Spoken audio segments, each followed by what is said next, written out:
I stepped into the ops room, and the SEAL admiral smirked. "What's your call sign, princess?" The other men laughed. I then stated, "Reaper Zero." His face instantly went white. He knew precisely who I truly was. You know, I dedicated my entire life to being the best, to serving my country, to flying missions no one else would touch. But can you imagine pouring your soul into that kind of work, only to have some hotshot admiral look you dead in the eye, in front of 40 of your peers, and sneer, "What's your call sign, princess?" What the hell would you do next? If you've ever had to fight to be seen, to be heard, to prove yourself to people who decided who you were before you even opened your mouth, then you'll understand what happened that day. My name is Sandra Kane, and I'm 32 years old. They call me Reaper Zero. Not because it sounds cool, but because I earned it.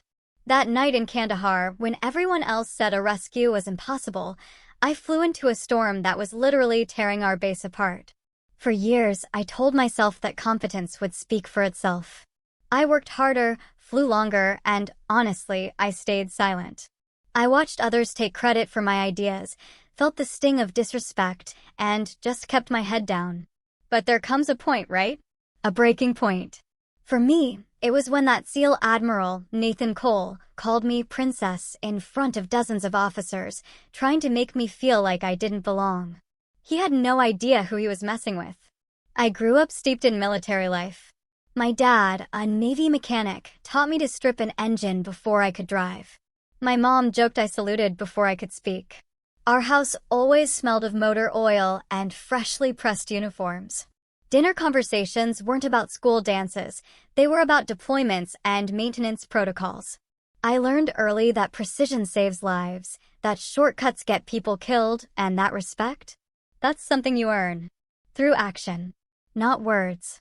By 17, I was pushing myself harder than recruits twice my age.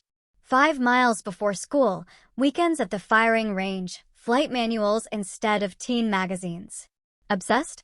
Maybe. But the Navy wasn't just a goal, it was my inheritance. My grandfather in Vietnam, my father keeping jets airborne for 2 decades. This was the family business, and I was born into it. Right out of flight school, I joined a Special Operations Aviation Unit, the quiet wings that work alongside SEALs.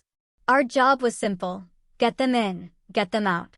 No matter the weather, the terrain, or the sheer chaos. We flew low and fast, hugging mountainsides that would make commercial pilots faint. We landed in places not on any map, picked up men whose names we'd never know, and vanished before anyone knew we'd been there. It was dangerous, intensely focused work. The kind that chews up anyone without absolute focus. My call sign, Reaper Zero, wasn't some flashy nickname from a training exercise. It was forged in fire one night in Kandahar. A storm had grounded every other pilot. Visibility was zero, the wind was ripping through our base, and a SEAL team was pinned down 12 miles out, taking heavy casualties. Command had written them off. Too risky. Weather's too bad.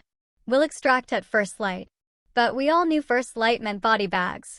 I volunteered. My co-pilot, a quiet, rock-solid guy named Alvarez, didn't hesitate. We pre-flighted that bird in horizontal rain, strapped in, and lifted off into conditions that screamed suicide mission. The flight out was pure hell. Wind shear nearly flipped us twice. We navigated by instruments and instinct alone. When we finally found them, they were surrounded, taking fire from 3 sides, down to their last magazines. We came in hot, rotors screaming, and held position while they loaded the wounded. Tracers lit up the darkness. I felt rounds punch through the fuselage. Alvarez, his voice completely steady, called out damage reports. We got them out. Every single one. The flight back? Worse. Overloaded, losing hydraulic pressure, engines redlining. I nursed that bird home on sheer stubbornness and discipline, landed her hard on the tarmac, and shut down just as the mechanics started yelling about the damage. An hour later, the team leader, a grizzled master chief, found me in the hangar. He didn't say much, just shook my hand and said, "You're Reaper Zero now." The name stuck. I built my reputation in silence. The men respected me because I didn't demand it. I just did the work. Showed up early, stayed late, never made excuses. I flew missions others turned down, studied tactics until I could predict enemy movements better than intelligence analysts. I knew my aircraft inside and out, every system, every quirk. Competence was my currency, and I spent it carefully. But as I climbed the ranks, the noise started. Command politics, huge egos, and the unspoken rule that a woman had to work twice as hard to be considered half as capable. My input in meetings was ignored until a male officer repeated it. Evaluations praised my attention to detail, but questioned my command presence. It was that subtle, insidious implication, good for a woman, not just good. I learned to navigate it, to stay professional, to document everything, letting results scream louder than complaints. I believed the mission came before pride. The men I flew with didn't care about my gender when bullets were flying. They cared that I could land in a hot zone without flinching, that I knew their tactics better than they did, that I'd fly through hell to bring them home. That was enough for me. Or, so I told myself. I'd built walls around the disrespect, compartmentalized it as the cost of doing business in a man's world. Chief Warrant Officer Miller, my senior flight mechanic, became my anchor. Old school Navy, tattooed and gruff, 40 years of service. Zero patience for incompetence. He treated me exactly like he treated everyone else, with brutal honesty and demanding standards. If I messed up, he told me. If I did good work, he'd grunt approval and move on. That kind of equity meant more to me than any official commendation. "You're solid, Kane," he told me once, after a particularly rough mission, covered in grease, jet fuel thick in the air. "Don't let the noise get to you. Just keep flying." I took that advice to heart. I kept my head down, focused on the work, and ignored the comments. The jokes about whether I could handle the physical demands. The questions about preferential treatment. The nickname some of the new guys used when they thought I couldn't hear, Princess. I let it slide. We were soldiers. Teasing was currency. I'd heard worse. I'd survived worse. But looking back now, I wonder, was my silence strength? Or surrender? Had I, by not calling it out, given them permission to continue? Had the walls I built to protect myself just made me smaller? That belief, that loyalty to the mission meant accepting disrespect as part of the package, would soon be tested in ways I never saw coming. Because respect and competence should never have been separate currencies. And the moment I truly understood that, everything changed. The first red flag came wrapped in a joke. "Sure you can handle night ops, ma'am? That storm might mess up your mascara." Laughter. We were in the ready room, prepping for a joint training exercise. The comment came from a new SEAL lieutenant, fresh from Coronado, still young enough to confuse bravado with actual confidence. I brushed it off. But this time, the laughter felt different. Sharper. More pointed. Slowly, subtly, it shifted. My calls went ignored in joint briefings. My reports were scrutinized twice as much. I'd submit flight plans only to have them returned with insulting questions from analysts who'd never even sat in a cockpit. Meanwhile, identical plans from male pilots sailed through. It was death by 1,000 paper cuts, each one small enough to seem paranoid if I complained, but collectively heavy enough to slow me down. Then Admiral Nathan Cole took over the Joint Task Force. Charismatic, loud, all confidence. The kind of officer who commanded through personality, not policy. His teams loved him. He ran briefings like a football coach, all motivational speeches and backslapping. But something about his style made me deeply uneasy. He'd shake hands with every man in the room, then glance past me like I was part of the furniture. During briefings, he'd make eye contact with male officers, but check his watch when I gave updates. He'd call me Princess when we debriefed, Sweetheart when I questioned tactics. Never my rank, never my name. Just those patronizing diminutives, reducing me from pilot to pretty girl playing dress-up. "Princess here thinks we should adjust the extraction timeline," he once said during a joint planning session. The words were wrapped in a smile, but the message was clear. My input was cute, not critical. The other officers chuckled. My jaw tightened, but I kept my face neutral. Stay professional, I told myself. Let performance do the talking. But there was something deeper, an undercurrent I couldn't quite identify. He'd watch me sometimes with an expression that wasn't quite hostility, but definitely wasn't respect. something closer to resentment. During mission debriefs, when I presented after-action analyses, he'd interrupt with anecdotes about how SEALs used to do things, how extraction tactics worked in his day, how maybe pilots should stick to flying and let ground commanders handle strategy. I started asking around. Quietly. Lieutenant Alvarez, my co-pilot, had heard rumors. Cole had lost 2 men years ago during a failed extraction. Alvarez told me about it one evening in the hangar, while we ran maintenance checks. Bad weather, enemy contact, pilot couldn't hold position. The team had to extract on foot through hostile territory. 2 didn't make it. 5, maybe 6 years ago, Alvarez said. Before your time. But here's the thing, mission logs were redacted. Classified. No one talks about it, but supposedly it looked a lot like the kind of ops you run. Something cold and subtle settled in my chest. Did he request the redaction? Alvarez shrugged. Don't know. But he's been weird about aviation support ever since. Doesn't trust pilots. Especially not. He trailed off. Especially not women, I finished. He nodded. Yeah. Explains some things. Not all, but some. If Cole blamed pilot error for losing his men, if he'd spent years carrying that grief and anger, then my very presence, my success in the exact kind of missions that had failed him, would be a daily, grinding reminder of his failure. I represented everything he couldn't control, couldn't predict, couldn't dominate. But understanding his motivation didn't make the disrespect any easier to swallow. During a joint exercise in the Nevada desert, I executed a perfect extraction under simulated fire. Hostile terrain, tight timeline, zero margin for error. Textbook precision. I brought the team out exactly on schedule. During the debrief, Cole spent 15 minutes critiquing my approach angle, questioning whether I put the team at unnecessary risk by prioritizing speed over caution. With respect, sir, I said, keeping my voice level. Speed was the mission requirement. The scenario called for rapid extraction under enemy fire. Caution would have meant casualties. Scenarios aren't reality, princess, he shot back. Real combat is messy. You can't just fly in like some kind of action hero and expect everything to work out. The room went quiet. I felt every eye on me waiting. I could have argued. I could have pointed out that I'd flown more combat missions than half his team combined, that my scenarios involved real bullets and real blood, that Reaper Zero wasn't some participation trophy. But I didn't. Because arguing would have confirmed everything he wanted to believe, that I was emotional, defensive, not tough enough. Understood, sir, I said instead. He smiled. Victory. I left that debrief feeling something I hadn't felt in years, doubt. Not about my abilities, but about whether competence would ever be enough.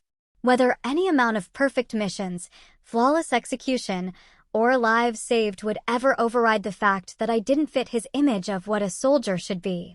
I'd spent my entire career believing that if I just worked hard enough, flew well enough, proved myself thoroughly enough, the respect would follow. But maybe I'd been wrong. Maybe for some people I'd always be princess, no matter what I did. It happened on a Tuesday. Joint training brief in Norfolk. The room was packed with officers, analysts, brass. Maybe 40 people total, facing a projector screen. A standard professional development session on coordinating air and ground operations. I walked in early, uniform pressed, boots shined, ready to discuss new flight protocols. The admiral was already there, leaning against the table, arms crossed, that familiar smirk on his face. He was talking to a cluster of SEAL officers, their conversation loud and easy. The kind of camaraderie that comes from shared danger and mutual respect. I took a seat near the middle, pulled out my notepad and reviewed my notes. Just another day, just another briefing. The room filled quickly. Officers filed in, chatted. I recognized most of them, people I'd worked with, flown for, coordinated with. Commander Reeves, who ran logistics for the East Coast SEAL teams, nodded. Captain Lawson, a senior intelligence officer from Afghanistan, gave me a subtle smile. Normal professional courtesy. The briefing started. Standard stuff. Reeves ran through updated protocols, new equipment, after-action reports. Then came the introductions. Each senior officer identifying themselves for the benefit of newer personnel. When it was my turn, I stood.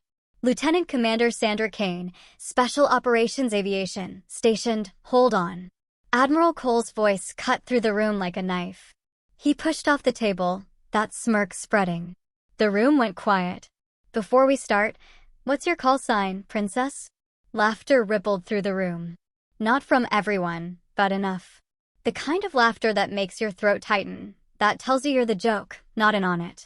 I felt the heat rise in my face, but kept my expression neutral. This was a test. Everything with Cole was a test. I paused, studied his face. He thought he was being clever, putting me on the spot, diminishing me in front of senior leadership, reminding everyone that I didn't quite belong. The laughter continued. A few officers shifted uncomfortably. Others grinned like this was prime entertainment. Reaper Zero, I said. My voice was steady, clear, carrying across the room without strain.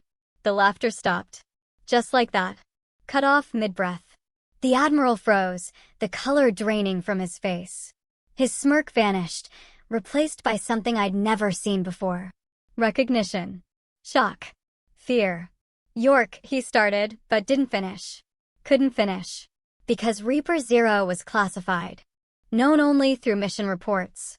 The pilot who extracted SEAL Team 9 from Helmand Ridge under fire after command had written them off as lost. The operation every SEAL officer studied. Required viewing for advanced tactical training. Tagged simply as unknown female operator. The mission where impossible odds had been beaten by skill, nerve, and a pilot who refused to accept that some men were expendable. I watched the realization hit him.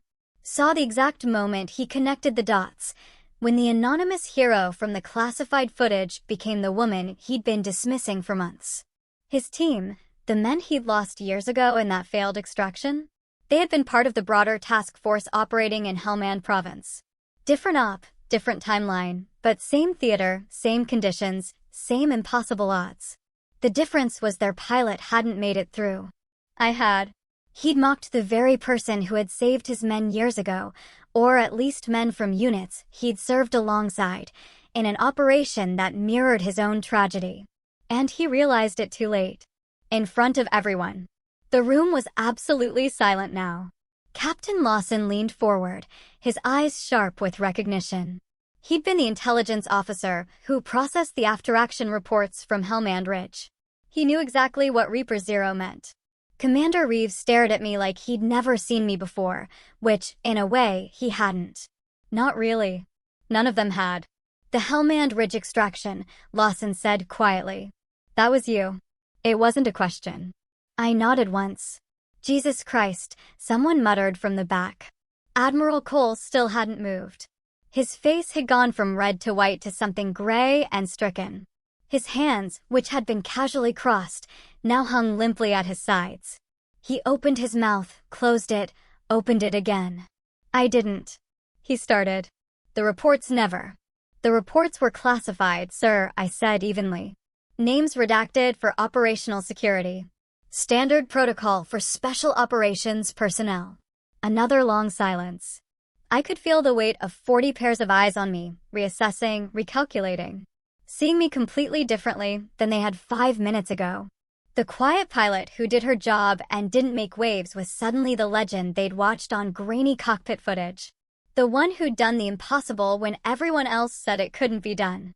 Commander Reeves cleared his throat. Perhaps we should continue with the briefing. It was a lifeline, a way to move past the moment, to let everyone pretend this hadn't just happened. But I knew better. This wasn't something you just moved past.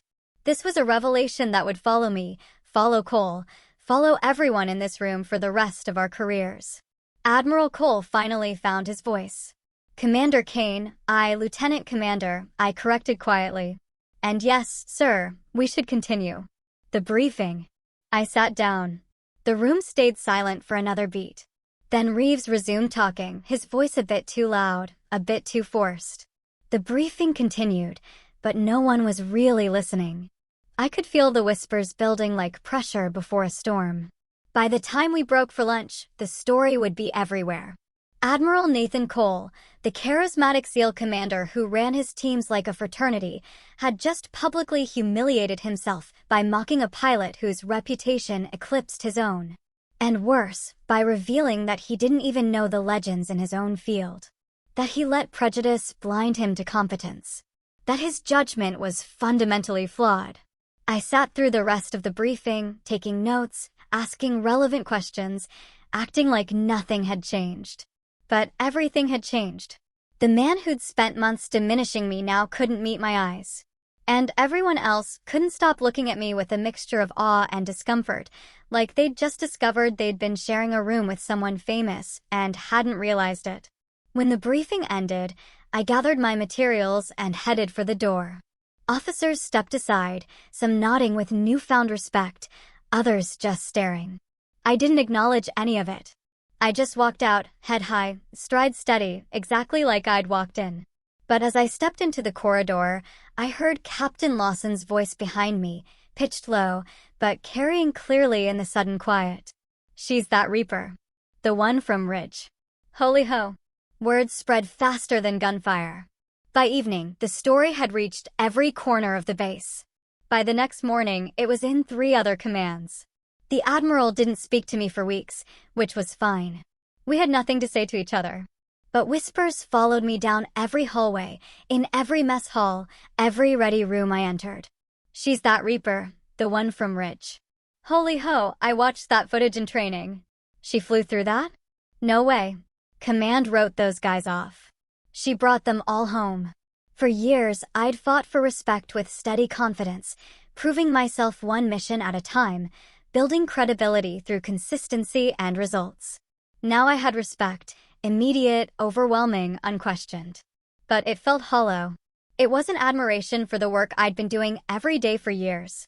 It was fear and guilt twisted together, all mixed with discomfort. The uncomfortable realization that they'd been wrong about me in ways they couldn't ignore anymore. The younger officers started treating me differently. They'd straighten up when I passed, address me with careful formality, ask my opinion on tactics like my words were scripture. Some of the senior officers, the ones who'd ignored me, questioned my reports, smiled at Cole's jokes, now went out of their way to be respectful. Too respectful. The kind of overcorrection that tells you they know they screwed up and are desperately trying to fix it. I hated it. Not because it wasn't validating, but because it proved something I'd been trying not to believe. That my competence had never been the issue. That I could fly 1,000 perfect missions and it wouldn't matter as much as one dramatic reveal. That respect had always been available. They just hadn't thought I deserved it until my legend became impossible to ignore. Lieutenant Alvarez found me in the hangar 3 nights after the briefing. I was sitting on the deck beside our bird, running my hands along the panel where we'd taken fire over Kandahar. The patched holes were smooth now, barely visible, but I knew exactly where each one was. "You okay?" he asked. "Fine. You're a terrible liar." I smiled despite myself. "I'm great at lying. I've been lying about being okay for years." He sat down beside me, back against the landing gear. "Everyone's talking about you." I noticed. "They're saying you're a legend." "I'm not. I'm just a pilot who got lucky one night and did her job." "That's not what the after-action reports say." Lawson pulled them. "Well, the unclassified summaries. 0 visibility, sustained enemy fire, mechanical failures, overweight bird. Pilots with twice your experience refuse the mission. You made 3 trips, Kane. 3. Got everyone out, including 2 guys who were bleeding out. The doctor said if you'd been 15 minutes later, they wouldn't have made it." I remembered that night in flashes, the sound of rotors screaming against the wind, Alvarez's voice steady in my headset, the weight of wounded men being loaded, tracers cutting through the darkness. The certainty that we weren't going to make it, and the stubborn refusal to accept that certainty as fact. "I did what anyone would have done," I said. "No, you did what no one else could do. There's a difference." We sat in silence for a while. The hangar was quiet. Just the distant hum of base operations, the occasional footsteps of security patrols. Finally, Alvarez said, "You know what bothers me most about all this?" "What?" "That they needed the call sign. That your work wasn't enough. That it took some classified legend to make them see what was right in front of them the whole time. He'd put words to the exact thing I'd been trying not to think. I thought about every time I'd let a princess slide. Every time I'd smiled instead of called it out. Every time I'd absorbed disrespect and filed it away as the cost of doing business. Maybe I'd train them to think it was acceptable. That I'd accept anything as long as I could keep flying. I should have said something earlier, I said. Should have pushed back. Maybe. Or maybe they should have treated you like the professional you were from day one. Regardless of what call sign you carried or what missions you'd flown, maybe they should have judged you by the work you did every single day, not by one dramatic story. He was right. I knew he was right. But knowing it didn't make the hollow feeling go away. I spent the next few evenings in the hangar, sitting beside the bird that had carried me through those missions, running pre-flight checks I didn't need to run, reviewing maintenance logs that were already perfect. Chief Miller found me there one night, carrying coffee in 2 paper cups. "You're hiding," he said, handing me one. "I'm working." "You're hiding," he repeated. "Don't blame you. It's a circus out there." I took a sip. Black. No sugar. Exactly how I liked it. I don't know how to feel about any of this. Feel however you feel. That's allowed. For years, I thought if I just kept my head down and did good work, that would be enough. Turns out it wasn't. It took a dramatic reveal in front of 40 people to get respect I should have had all along. What does that say? Miller settled onto a toolbox, his weathered face thoughtful. Says people are stupid. Says they believe what they want to believe until reality smacks them in the face. But here's the thing, Kane. You always had my respect. Always had the respect of everyone who actually worked with you. The people who flew with you, maintained your bird, relied on you to bring them home. We knew. The ones who didn't know weren't paying attention. Cole wasn't paying attention. Cole was paying attention to all the wrong things. His problem, not yours. He lost men, Miller. Years ago. Failed extraction. Bad weather. I swallowed. I think he's been carrying that ever since. Miller nodded slowly. I heard about that bad business. But that still doesn't excuse him treating you like you were incompetent. You didn't fail his men. Some other pilot did. Or maybe nobody failed. Maybe it was just bad luck and worse circumstances. Either way, taking it out on you is garbage leadership. You don't have to prove anything anymore, Alvarez had told me. But he was wrong. It wasn't about proof. It was about reclaiming the story.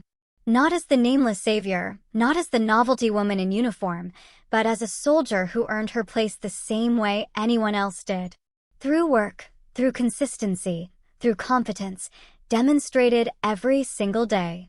The call sign was just a name. The respect it commanded was built on one night, one mission, one impossible situation. But I'd flown hundreds of missions. I'd trained dozens of pilots. I'd coordinated countless operations that went perfectly because I'd done my homework, anticipated problems, and executed with precision. That work mattered. That work was me. I couldn't control how people saw me. Couldn't force them to recognize competence when prejudice was easier. But I could control how I saw myself. And I was done shrinking. Done accepting princess as the price of admission. Done pretending that disrespect was somehow separate from the work. I'm requesting reassignment, I told Miller. He raised an eyebrow. Where to? Joint command position. Fleet operations. Leadership role. That'll put you in Cole's chain of command. Not for long. I'm going around him. Miller smiled. A rare sight. About time. When promotion boards opened, I submitted my record without shortcuts. No endorsements, no favors. Just my service history, my mission reports, my qualifications. I requested reassignment to a joint command position directly under fleet operations. That meant bypassing Cole entirely, going above his head to the regional command structure where decisions were made by admirals who didn't care about task force politics. The paperwork went through channels. I waited. Command positions didn't open often, and competition was fierce. But I had something most candidates didn't, a service record that spoke for itself. Once you bothered to read it.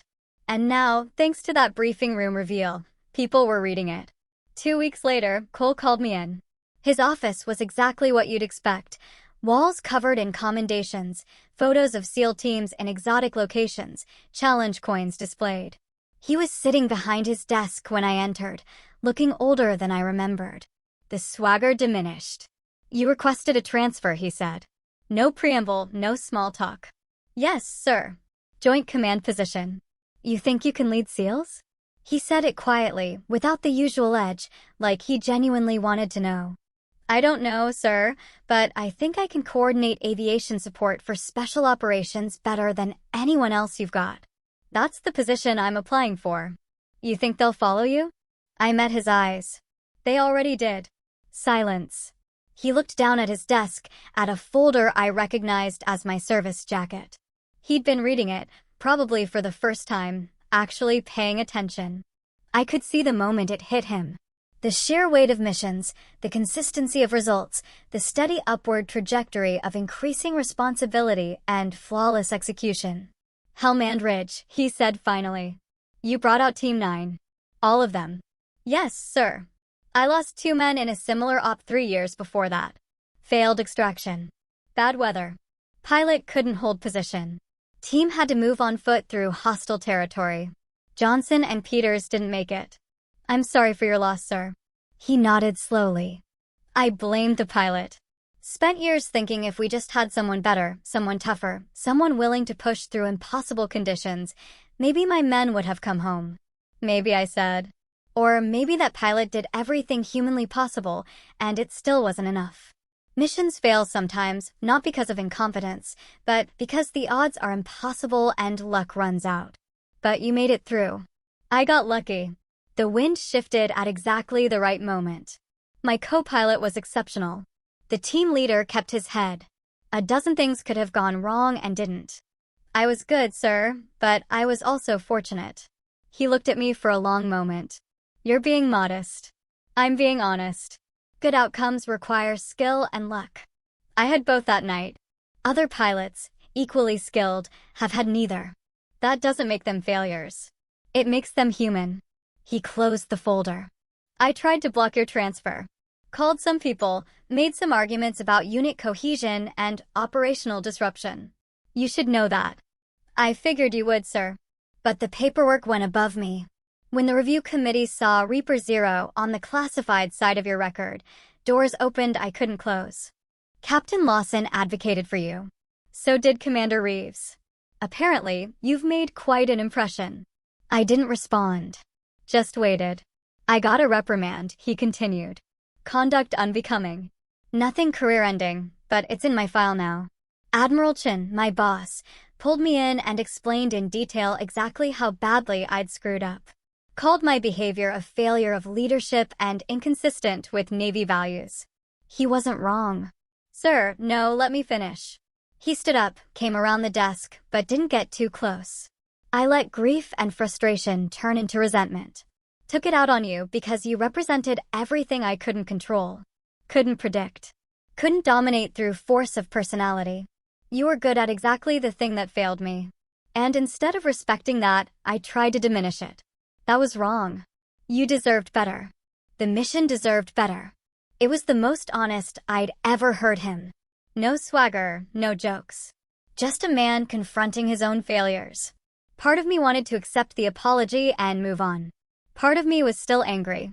"You called me princess in front of 40 officers," I said quietly. "Made me a joke.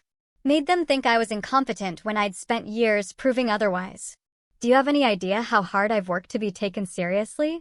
How many times I've swallowed disrespect because calling it out would just confirm that I'm too sensitive, too emotional, not tough enough for this world? I know, and I'm sorry. Sorry doesn't fix it. The damage is done. Those officers, some of them, will always remember me as the joke you made, regardless of what they learned after." He nodded. "You're right. I can't undo it. But I can promise it won't happen again. Not from me, and not from anyone in my command if I can help it." I wanted to believe him. Wanted to think people could change, that one moment of public humiliation could teach the lesson that years of competence hadn't. But I'd been in the military long enough to know that words were easy and follow-through was rare. "We'll see," I said. "Your transfer is approved. You'll be reassigned to fleet operations within 60 days.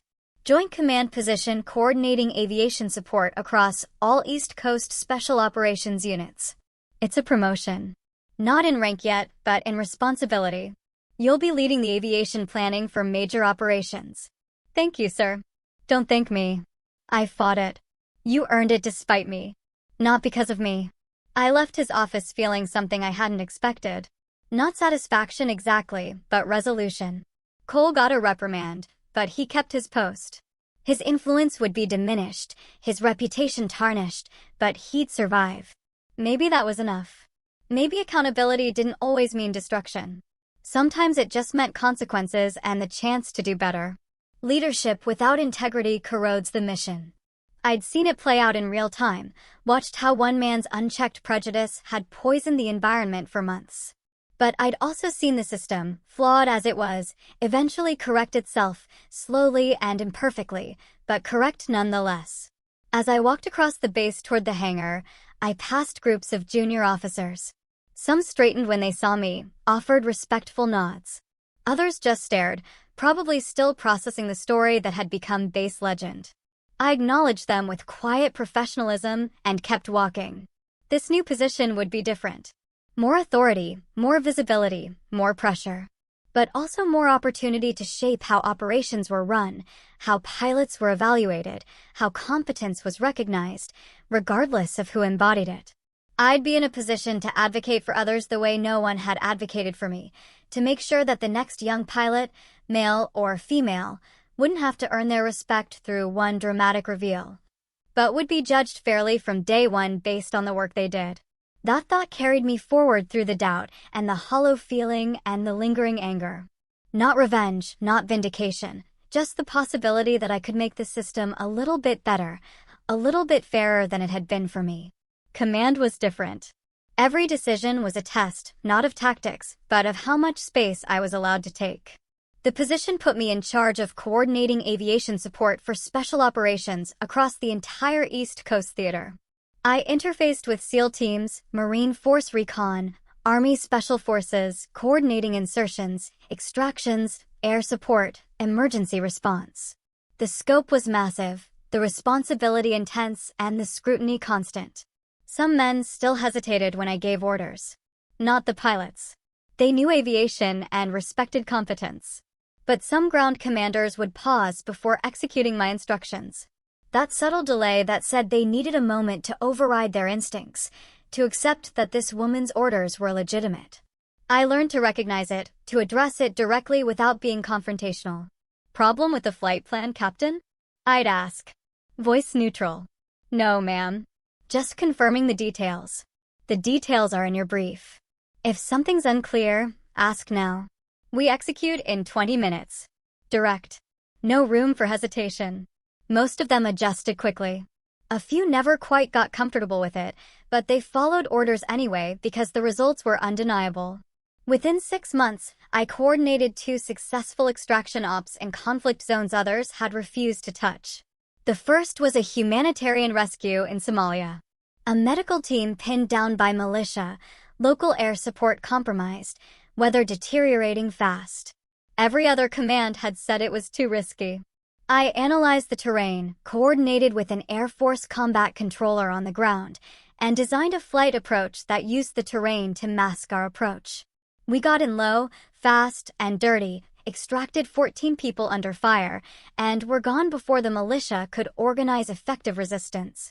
The second operation was a SEAL team extraction from a compromised position in Syria. An intelligence failure had put them in a hot zone with enemy forces closing from 3 sides. Traditional extraction routes were blocked. I coordinated a multi-aircraft approach, decoy helicopters drawing fire, while the primary bird came in from an unexpected angle. We pulled them out with 0 casualties. The team leader, a commander I'd never met before, shook my hand afterward and said, "That was textbook." Better than textbook. The call sign Reaper 0 stopped being a ghost story and became a standard. New pilots studied my mission plans. Training scenarios incorporated my tactics. Flight schools analyzed my decision-making process during Hellman Ridge and used it to teach crisis management.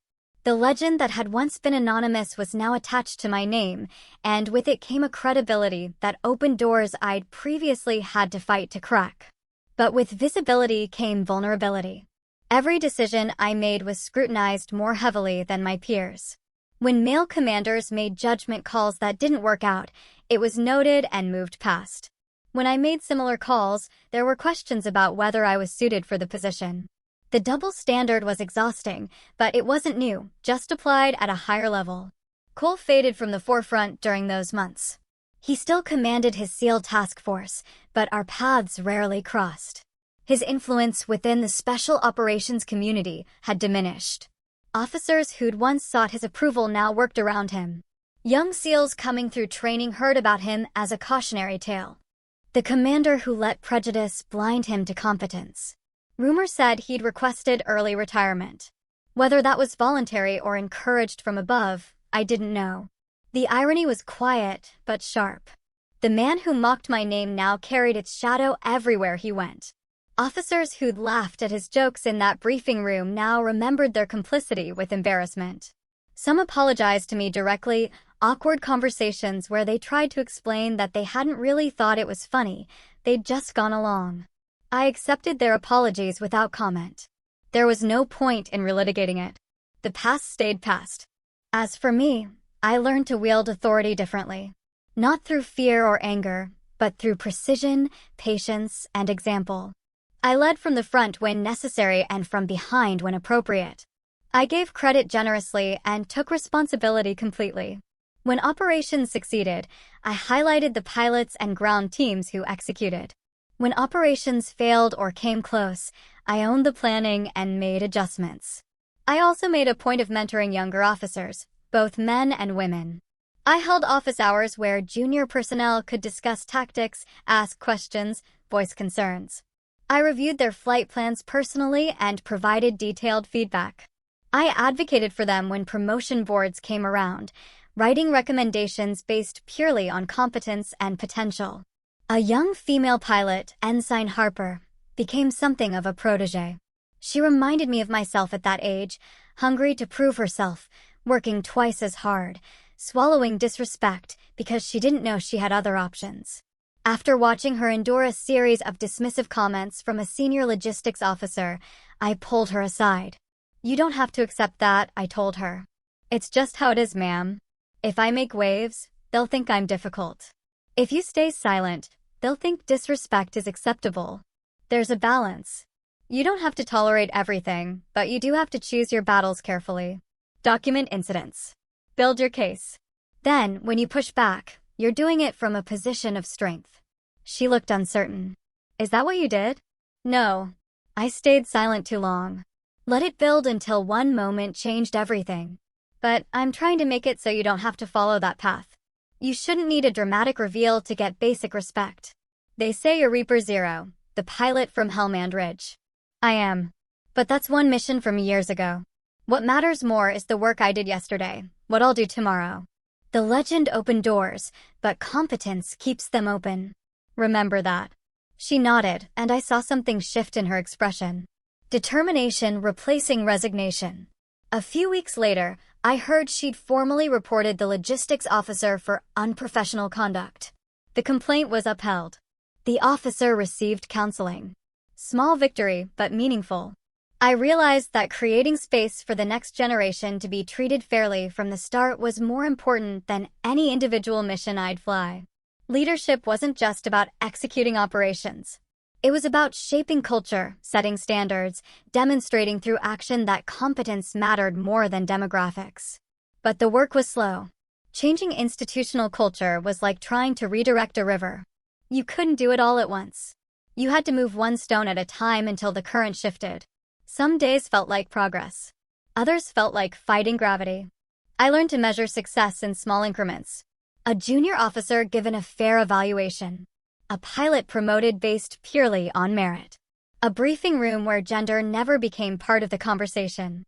Chief Miller visited me in my new office one afternoon, looking around at the sparse decoration.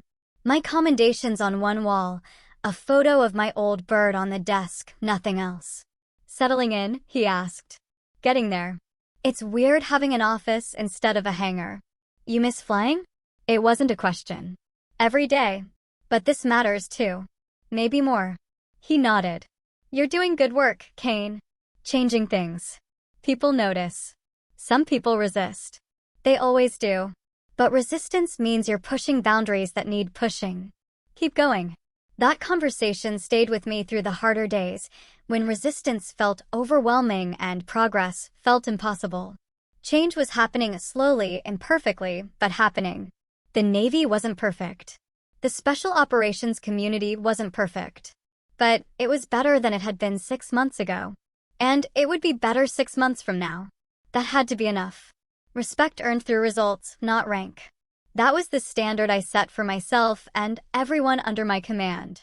And slowly, grudgingly, the culture began to shift. Months later, at a Navy gala in Washington, Cole approached me. The event was formal, dress uniforms, senior leadership from across the military, the kind of obligatory networking that comes with rank. I was standing near the bar, nursing a drink and making small talk with Captain Lawson about budget allocations when I saw Cole making his way through the crowd. No smirk, no swagger. Just a man carrying the weight of his own pride. He'd aged in the months since I'd seen him. More gray at the temples, deeper lines around his eyes. He looked like someone who'd been doing hard internal work and wasn't quite finished. "Commander Kane," he said. "Could I have a moment?" Lawson caught my eye, offering a subtle escape route if I wanted it. I shook my head slightly. "Of course, Admiral." We moved to a quieter corner. Cole held his drink, but didn't sip it. Just used it as something to do with his hands. "I didn't know," he said finally. "If I had, you would have treated me differently," I finished. "That's the point." He nodded slowly. "You were the one who saved my men." I stared at him. "Sir, I served with 3 of those guys in an earlier deployment. Johnson and Peters, the men I lost. They were part of the same battalion, different op, but same time frame. When I heard about the ridge extraction, about some pilot pulling off the impossible when everyone else had given up, I felt, I don't know, angry maybe. Like, why couldn't that pilot have been there for my team?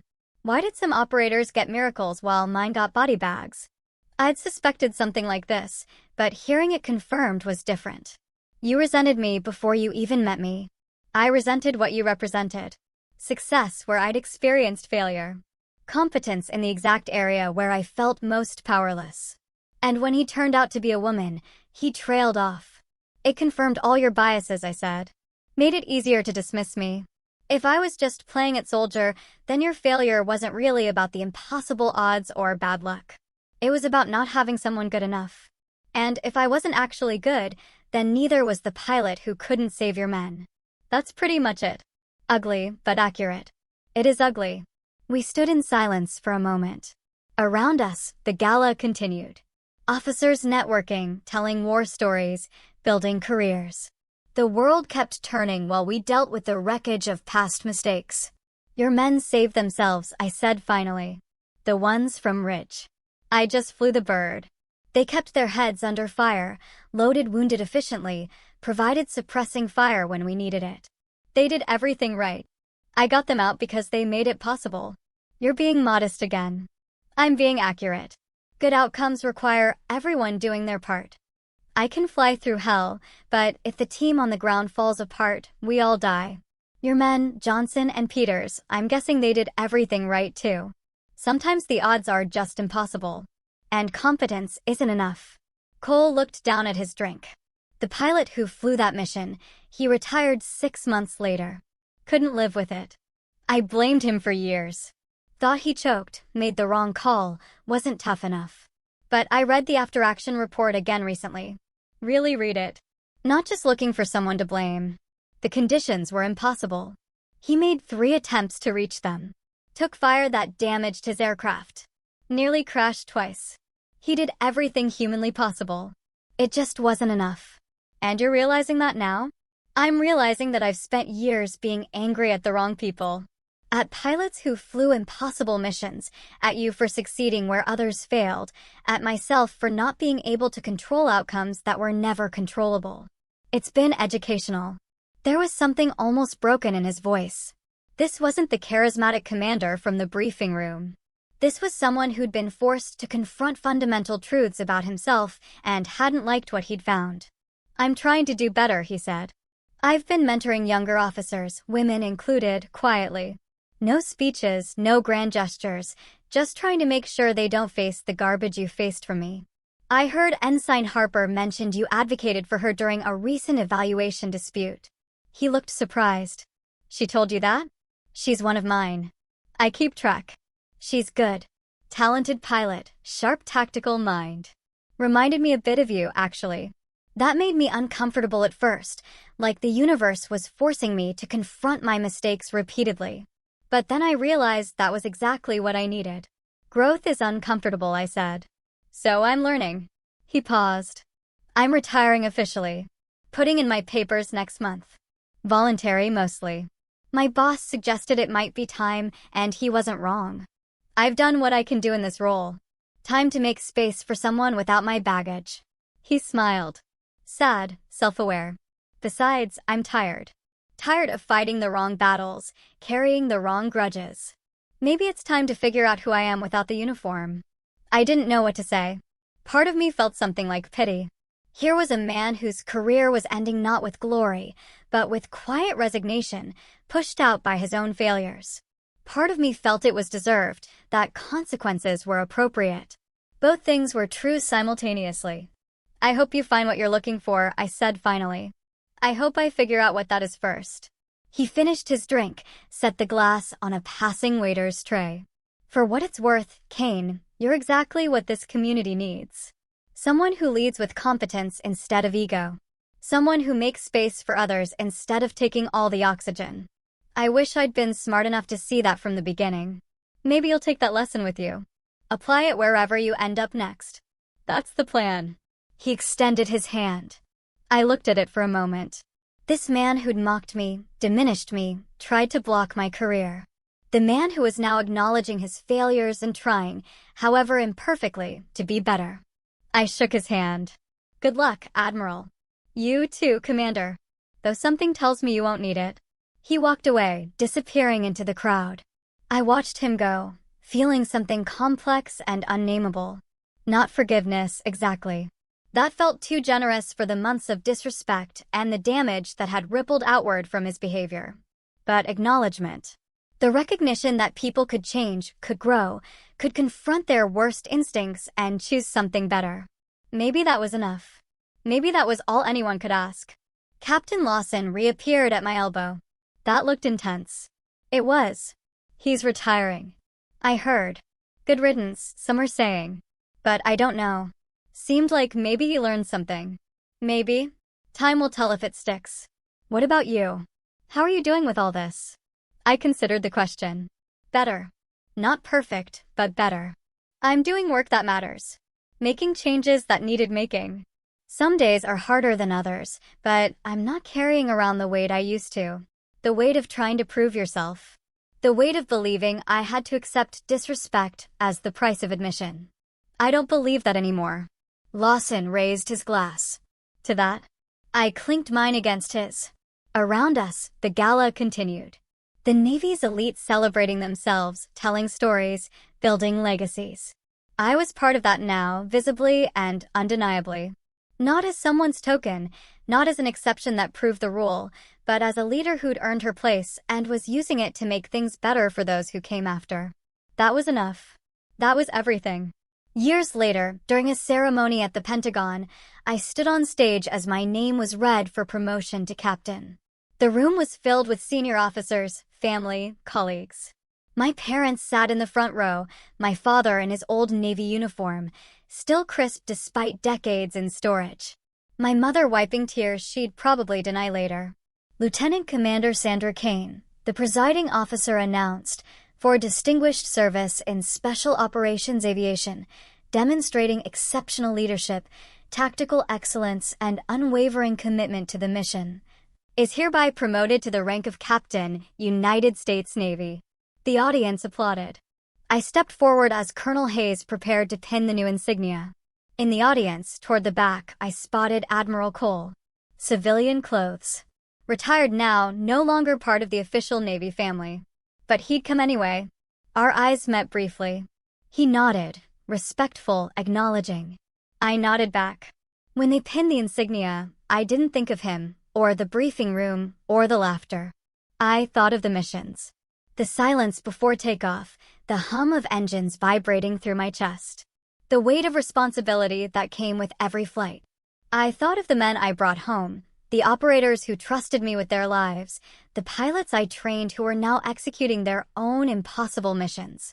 I thought of Lieutenant Alvarez, my co-pilot through the hardest nights, now commanding his own aviation unit. Of Chief Miller, retired but present, probably critiquing the ceremony's maintenance of traditions. Of Ensign Harper, now a lieutenant herself, flying ops in the Pacific with the competence and confidence I'd hoped to instill.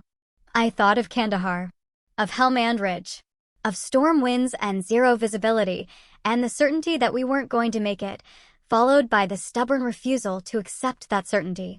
I thought of every mission where competence had been enough, where the odds had been beaten, not through miracles, but through preparation, skill, and the collective effort of professionals doing their jobs.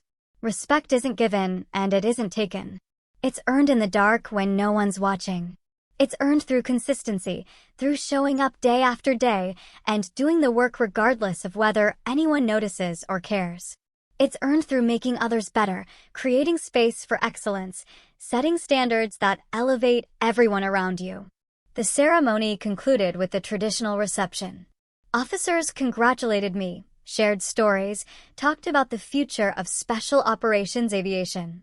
I moved through the conversations with practiced ease, balancing humility and confidence, acknowledging contributions while accepting credit where it was due. Lieutenant Harper, now an instructor herself, approached with a group of younger pilots. "Captain Kane," she said formally, then grinned. "Still sounds weird." "Feels weird," I admitted. "Give me a few weeks." "These are some of the new pilots rotating through advanced training," Harper continued. "They wanted to meet you. They've been studying your Helmand Ridge approach in their tactical courses." The young pilots, 3 men and 2 women, all in their early 20s with the eager competence of people who've proven themselves but haven't been tested by real chaos yet, looked at me with the same mixture of awe and curiosity I'd seen countless times since that briefing room reveal. "Helmand Ridge was a long time ago," I said. "What matters more is what you're learning now, how you'll apply it tomorrow."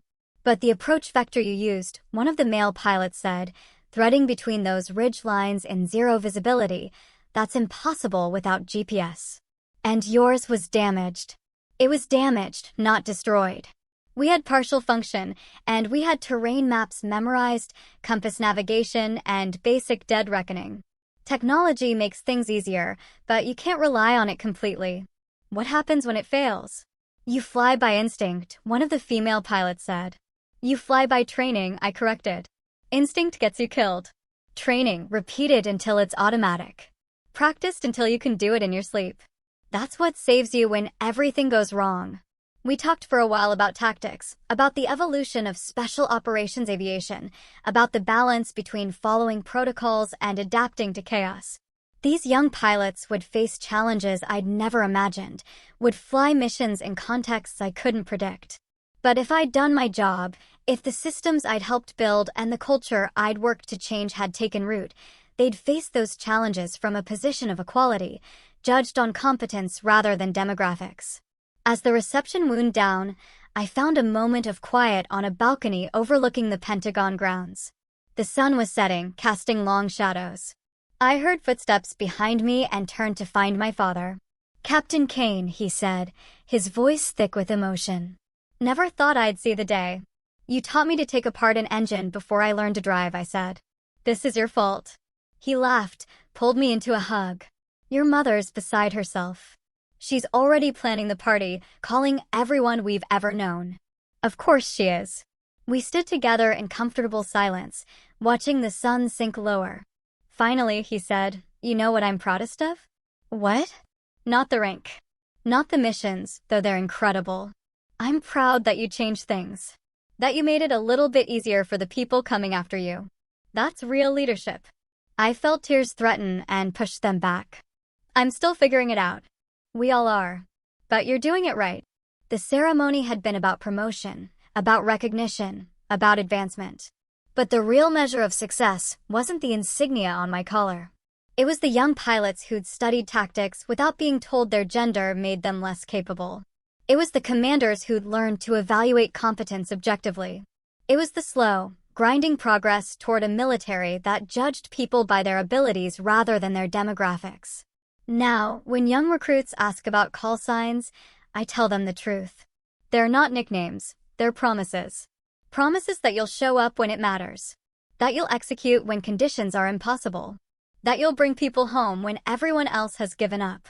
Reaper Zero was a promise I'd made one night in Kandahar and kept through hundreds of missions since.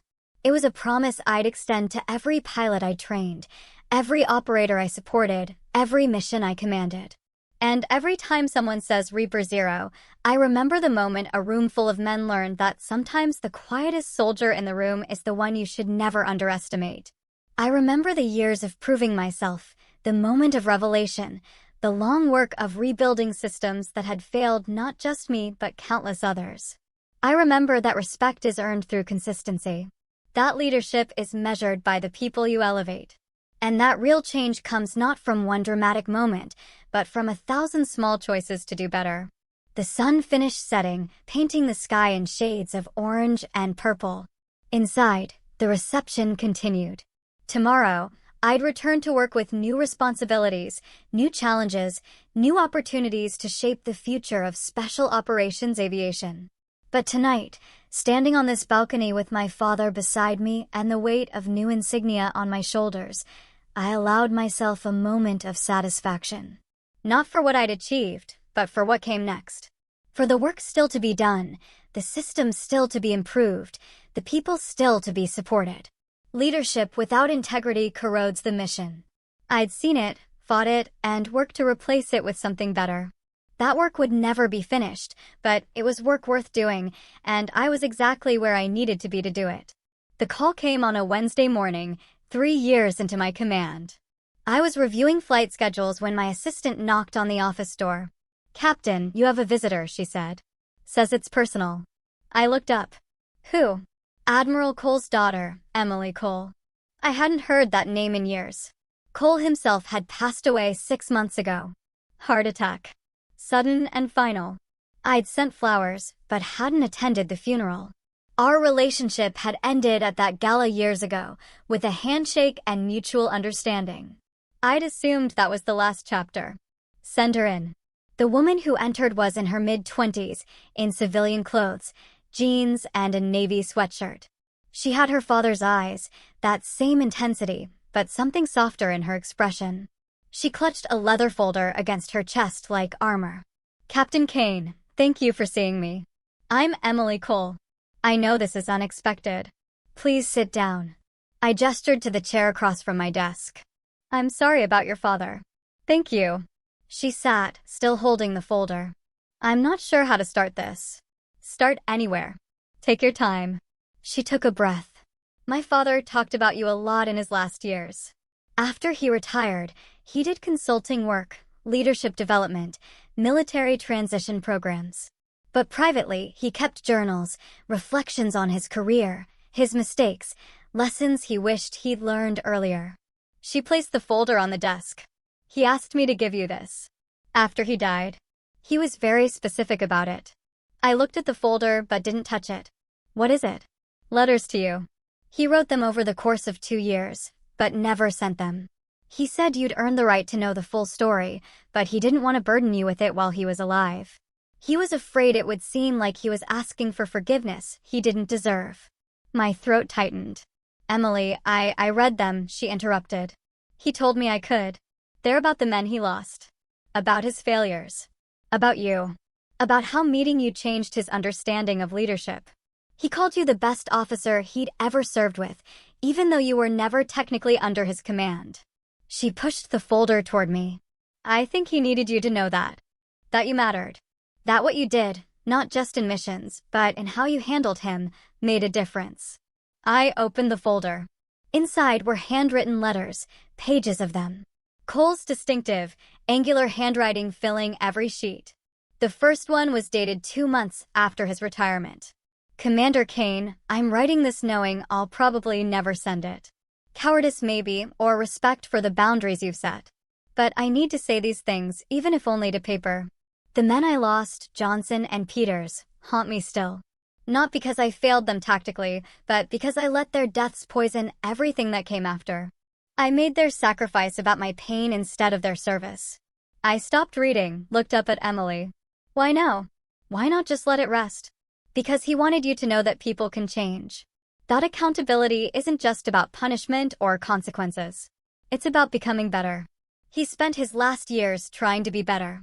Teaching young officers, advocating for equity in military leadership, mentoring women and minorities entering special operations.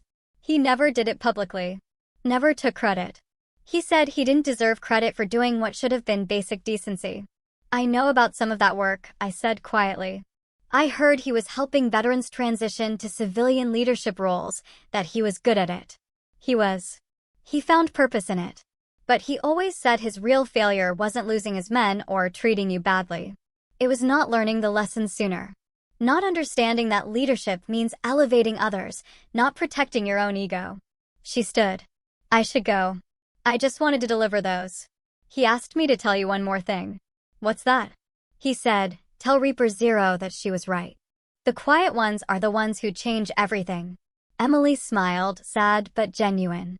He meant that as the highest compliment. After she left, I sat alone with the letters. I didn't read them all. That felt like something for later, for private moments, when I could process the full weight of what Cole had been carrying.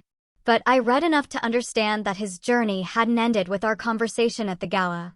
It had continued, deepened, become something more than just acknowledging mistakes. He'd become an advocate.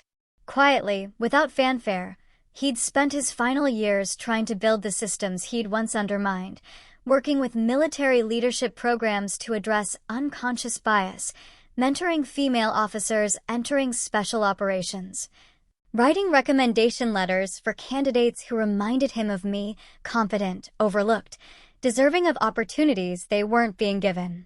One letter detailed a confrontation he'd had with a senior officer who'd made dismissive comments about a female SEAL candidate.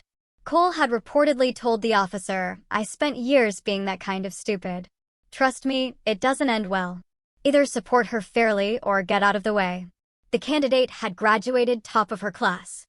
Another letter described a presentation he'd given at the Naval War College about leadership failures. He'd used himself as the primary case study, anonymous, but unmistakable to anyone who knew the story. How Ego and Prejudice Compromise Mission Effectiveness was the title. He lectured on the exact mistakes he'd made with me, breaking down the psychological mechanisms that had led him to dismiss competence he should have recognized. I realized that Cole's legacy was more complex than I'd understood. Yes, he'd failed. Yes, he caused damage. But he'd also done the hardest work, actually changing, actually growing, actually using his mistakes to help others avoid similar failures. That didn't erase what he'd done, but it mattered. I thought about the young officers I'd mentored, the systems I'd worked to change, the culture shifts I'd fought for. That work hadn't happened in isolation. It had happened alongside people like Cole. People who'd messed up badly, but chosen to be part of the solution rather than continuing to be part of the problem. Maybe that was the real lesson. That accountability wasn't binary, good people versus bad people. It was about what you did after you realized you'd been wrong. Whether you defended your mistakes or learned from them. Whether you used your remaining influence to perpetuate harm or to prevent others from repeating it. I placed the letters carefully back in the folder and locked it in my desk drawer. Someday I'd read them all, process them fully, maybe even share some of the lessons with officers I was training. But for now, it was enough to know that the work continued, imperfectly, through flawed people trying to do better, one decision at a time. Chief Miller's words came back to me. Resistance means you're pushing boundaries that need pushing. Keep going. The boundaries were still there. The resistance was still real. But the push was working. Slowly, gradually, the military was becoming a place where competence mattered more than demographics, where quiet excellence was recognized without needing dramatic reveals, where the next generation of pilots wouldn't have to fight as hard as I had just to be taken seriously. That evening, I stayed late in my office, working on a training curriculum revision. Outside my window, young pilots conducted night operations, their running lights visible against the dark sky, their radio chatter occasionally audible. One of the voices was Lieutenant Harper, now an instructor herself, teaching the next group of operators how to fly through impossible conditions. "Stay focused on instruments," I heard her say. "Weather doesn't care about your courage. It cares about your confidence. Trust your training." Good advice. The same advice I'd given her. The same advice Chief Miller had given me. The same fundamentals that had carried me through Kandahar and Helmand Ridge and every mission since. Competence, consistency, and the stubborn refusal to accept that some things were impossible. I smiled and returned to my work. Tomorrow would bring new challenges, new officers to train, new systems to improve. But tonight, listening to the next generation execute perfectly, I felt something rare and valuable: satisfaction. Not in what I'd accomplished alone, but in what we'd built together. A legacy not of individual heroics, but of collective progress. Not of one pilot earning respect, but of a system learning to give it fairly. That was worth everything.